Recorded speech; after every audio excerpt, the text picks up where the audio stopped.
एक और हंसते खेलते जिंदगी लालच की भेंट चढ़ गई। उत्तर प्रदेश के ग्रेटर नोएडा में जो 9 महीने पहले डोली चढ़ी थी, आज वो वर्थी पे दिखी।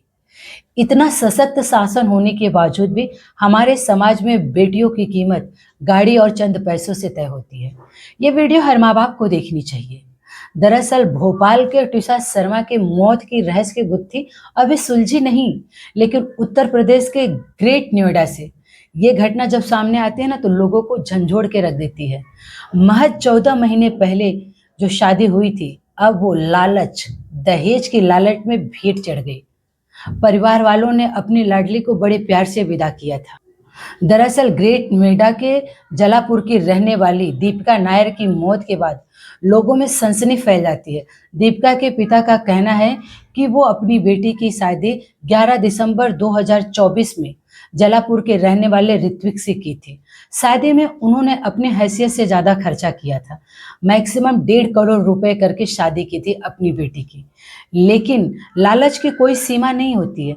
शादी करके बेटी जब ससुराल चली जाती है, तो महज 1 हफ्ते 10 दिन बहुत अच्छे से सब कुछ चलता है, लेकिन उसके बाद उसके ससुराल वाले बेटी को टॉर्चर करना शुरू कर देते हैं। वो लोग उसके ऊपर दबाव डालते हैं, बोलते हैं कि अपने बाप से बोलो, मुझे 50 लाख नगद एक फॉर्च्यूनर कार चाहिए। वो बोलती है कि मेरे पिता के पास इतने पैसे नहीं हैं, उन्होंने जो देना था वो दे दिए, अब वो कुछ भी नहीं देंगे।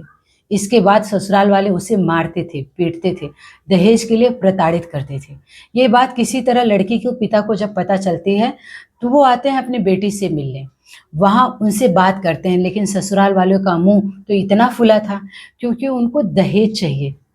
वो लोग सीधे मुंह बात नहीं कर रहे थे, किसी तरह से बेटी के बाप को वहाँ से विदा कर देते हैं कि आप अपने घर जाओ, सब कुछ अच्छा होगा, अब ऐसा कुछ नहीं होगा।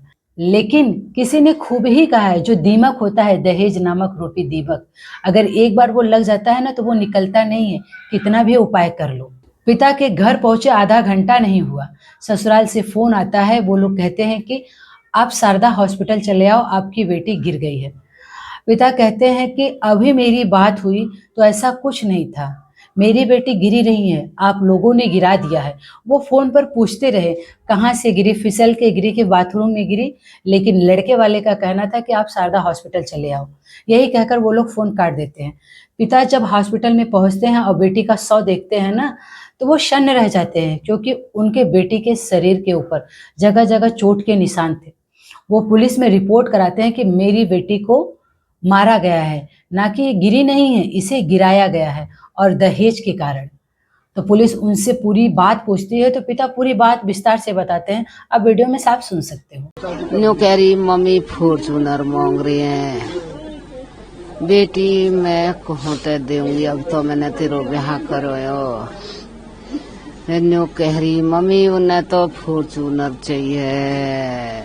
सोचिए, जो पिता इतनी मेहनत करके एक एक पैसा जुटाकर अपनी बेटी का शादी करता है कि हमारी बेटी ससुराल में जाएगी, खुश रहेगी, ऐश रहेगी, मस्त रहेगी, लेकिन हमारे समाज में जो दहेज नामक रोग लगा है, वो कब खत्म होगा। माँ फूट फूट कर रो रही है कि अगर कुछ हुआ होता तो मुझसे फोन करके बताते, मेरी बेटी को विदा कर देते, लेकिन आपने उसे मार क्यों दिया।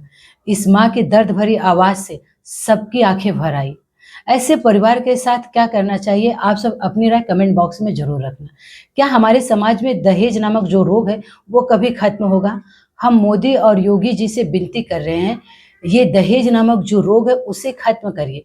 जहां बड़े बड़े फैसले लिए जाते हैं, राजनीतिक बदलाव देखा जाता है, तो क्या हमारे समाज में दहेज का बदलाव देखने के नहीं मिलेगा। आप लोग अगर मेरी बात से सहमत है तो अपनी राय कमेंट बॉक्स में जरूर रखना। जय हिंद, जय भारत।